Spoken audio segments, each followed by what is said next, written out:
अस्सलाम वालेकुम, welcome to english.com। मैं फ़रहान अज़ीज़। आज हम लोग नए टॉपिक पर यानी कि जो हमारा पहले फ्रेजेस का एक हिस्सा बन चुका है, हम लोग उससे आगे फ्रेजेस की ही क्लासिफिकेशन को पढ़ेंगे। लेकिन इस फ्रेज़ के टाइप्स की आज जो हम लोग फ्रेजेस की टाइप्स पढ़ रहे हैं वो इस्तेमाल के अकॉर्डिंग होंगी। इससे पहले हम लोगों ने जो टाइप्स पढ़ी थी वो इसके स्ट्रक्चर के अकॉर्डिंग बनाए थे। तो हम लोग ये देख रहे हैं, जब हम लोग इसके यूजेस के बारे में पढ़ते हैं, यूज़ के अकॉर्डिंग इसकी क्लासिफिकेशन को पढ़ते हैं, तो हमारे पास चार टाइप्स आती हैं। वो है नाउन, एडजेक्टिव और एडवर्ब, लास्ट पे absolute phrase.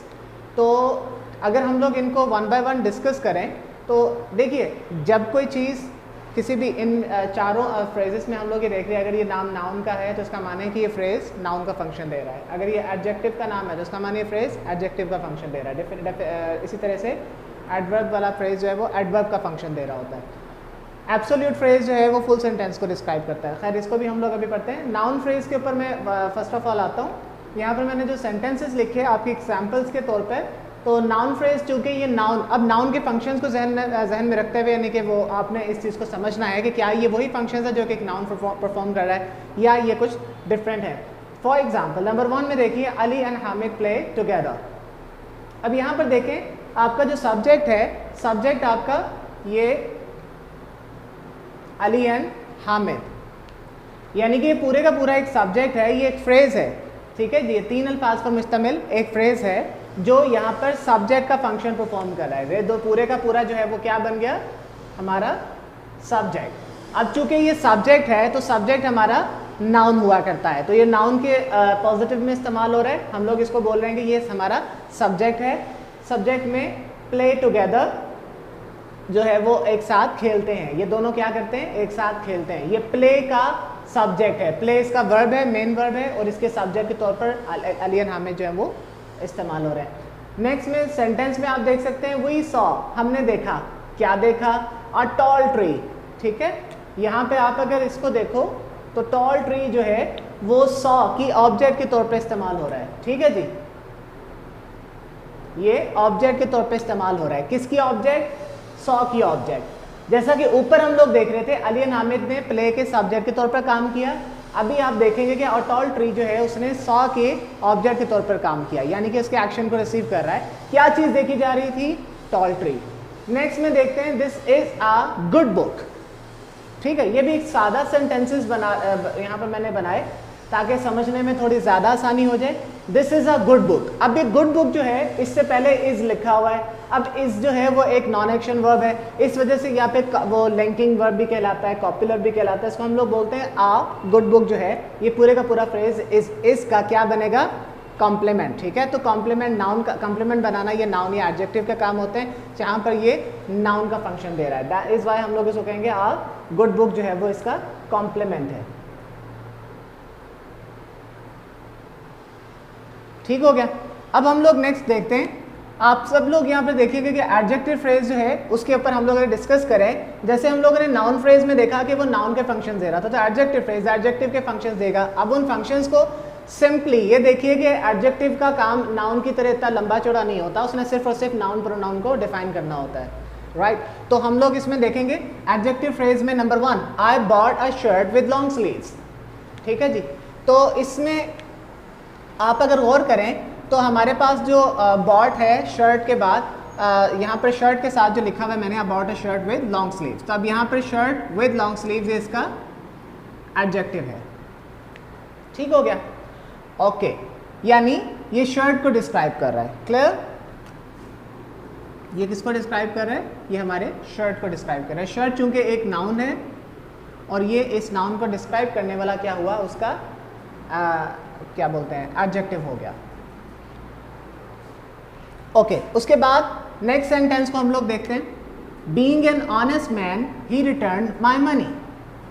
Being an honest man, अब यहाँ पर आप देख सकते हो, बीइंग एन ऑनेस्ट मैन, एक ईमानदार आदमी होने की हैसियत से, ही रिटर्न्ड माय मनी, ये सेंटेंस इस फ्रेज के बगैर भी इस्तेमाल हो सकता था, लेकिन यहाँ पर हमने क्या लिखा है, ही रिटर्न्ड माय मनी, उसने मेरे पैसे लौटा दिए।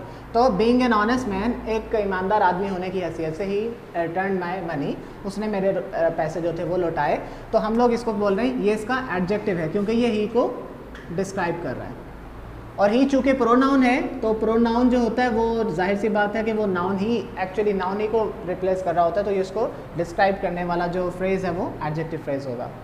Only qualified and interested candidates should apply. कौन से कैंडिडेट्स को अप्लाई करने की ज़रूरत है? ओनली क्वालिफाइड एंड इंटरेस्टेड, वो कैंडिडेट्स जो क्वालिफाइड भी हों और इंटरेस्टेड भी हों उनको अप्लाई करना चाहिए। तो ये हमारा कैंडिडेट्स जो है वो नाउन है और क्वालिफाइड इंटरेस्टिंग वाला पूरा फ्रेज हमारा एडजेक्टिव होगा, यानी कि वो क्वालिफाइड भी हो इंटरेस्ट भी हो तब वो अप्लाई कर सकता है, हर कैंडिडेट अप्लाई करने की सलाहियत नहीं रखता। तो अब हम लोग अपने नेक्स्ट फ्रेजेस की तरफ चलते हैं जो कि है एडवर्ब एंड एब्सोल्यूट फ्रेज।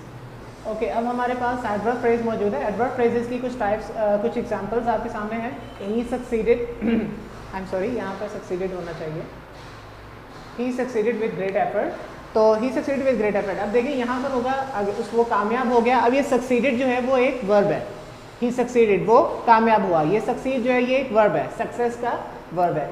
अब जो कि यहाँ पे लिखा हुआ है ही सक्सीडेड वो कामयाब हो गया, ये एक वर्ब है। अब कैसे कामयाब हुआ? विद ग्रेट एफर्ट, बहुत सी मेहनत के साथ, बड़ी कोशिश के साथ। तो विद ग्रेट एफर्ट जो है वो ये बता रहा है कि जनाब उसके कामयाब होने का तरीक़ाकार क्या था, वो उसको मॉडिफाई कर रहा है सक्सीडेड को, ठीक है। यानी कि सक्सीडेड एक वर्ब है और वर्ब को जो चीज़ डिस्क्राइब कर रही है उसको हम क्या बोलेंगे? उसका एडवर्ब।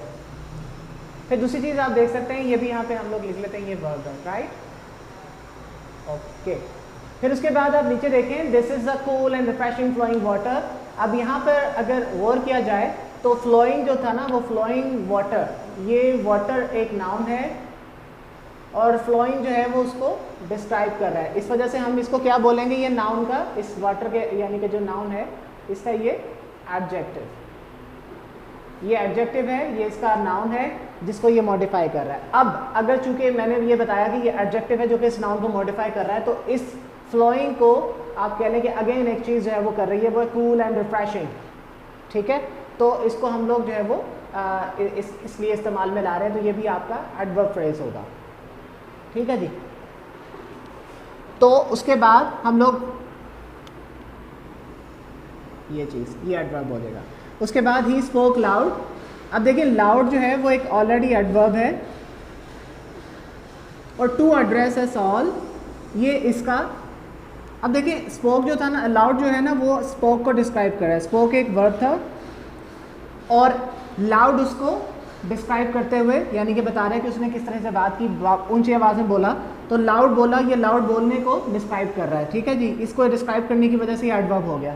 अब लाउड तो बोला, लेकिन बोला क्यों? ये भी एक एडवर्ब है, टू एड्रेस अस ऑल। इसकी लाउडनेस को डिस्क्राइब कर रहा है, टू एड्रेस अस ऑल, हम सबको एड्रेस करने के लिए उसे ऊंचा बोलना पड़ा। तो ये एक दूसरा एडवर्ब है जो कि इस पहले एडवर्ब को डिस्क्राइब कर रहा है। तो अब ये वाला भी एडवर्ब फ्रेज। इस तरह से हमारे पास तीनों के यानी कि जो वर्ब एडवर्ब की जो क्वालिटी होती है कि जनाब वो वर्ब को भी डिस्क्राइब कर सकता है, वो एडजेक्टिव को भी कर सकता है और वो एडवर्ब को भी कर सकता है। ये तीनों के एग्जाम्पल आपके सामने है। उसके बाद एब्सोल्यूट फ्रेज जो हमारी लास्ट कैटेगरी है, उसमें आप देखेंगे द थीव्स। अच्छा, इसमें हम लोगों ने पहले बात तो ये जहन में रखिए कि एब्सोल्यूट फ्रेज जो होते हैं उनमें आपने किसी एक लफ्ज़ को या किसी एक फ्रेज को डिस्क्राइब नहीं करना होता, ये पूरे के पूरे सेंटेंस को ही आप कह लें कि वो मॉडिफाई कर रहा होता है। लाइक ये देखिए ना, the thieves having been caught by the police had nothing to do.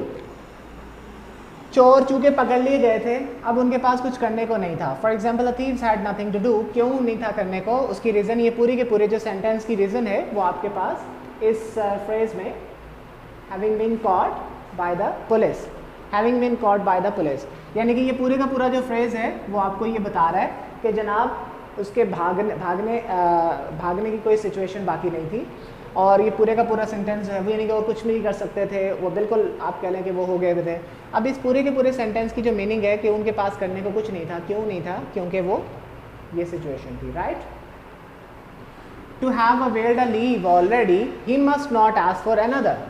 To have availed a leave already, क्योंकि पहले ही वो एक लीव ले चुका था। He must not ask for another, उसको दूसरी मांगने की ज़रूरत नहीं थी। अब यहाँ पर भी आप देख सकते हो कि वो दूसरी क्या चीज़ मांग रहा है और उसको क्यों मांगना नहीं चाहिए, बिकॉज वो पहले ही एक लीव ले चुका है। To have availed already leave already, I am sorry, पहले ही एक लीव ले चुके के बाद he must not ask for another, उसको दूसरी लीव लेने की के लिए नहीं मांगना चाहिए था, ठीक है जी। तो हम लोग ये आप कह लें कि ये चीज़ें जो हैं इनको एब्सोल्यूट फ्रेज में रखते हैं। पहले एडवर्ब फ्रेज भी हम लोगों ने डिस्कस कर लिया, एब्सोल्यूट भी कर लिया। हमारे पास चारों फ्रेजेस जो कि इसके यूज़ के अकॉर्डिंग बनते हैं, तैयार हो सकते हैं, वो तमाम के तमाम फ्रेजेस को हमने आज के इस लेक्चर में जो है वो कवर किया है। उम्मीद है आपको चीज़ें जो है वो समझ में भी आई होंगी। अगर कोई चीज़ प्रॉब्लम कर रही है तो आप उसको कमेंट सेक्शन में लिखकर मुझसे पूछ सकते हैं। वीडियो को लाइक कीजिए, चैनल को सब्सक्राइब कीजिए। बहुत सा ख्याल रखिएगा। अस्सलाम वालेकुम।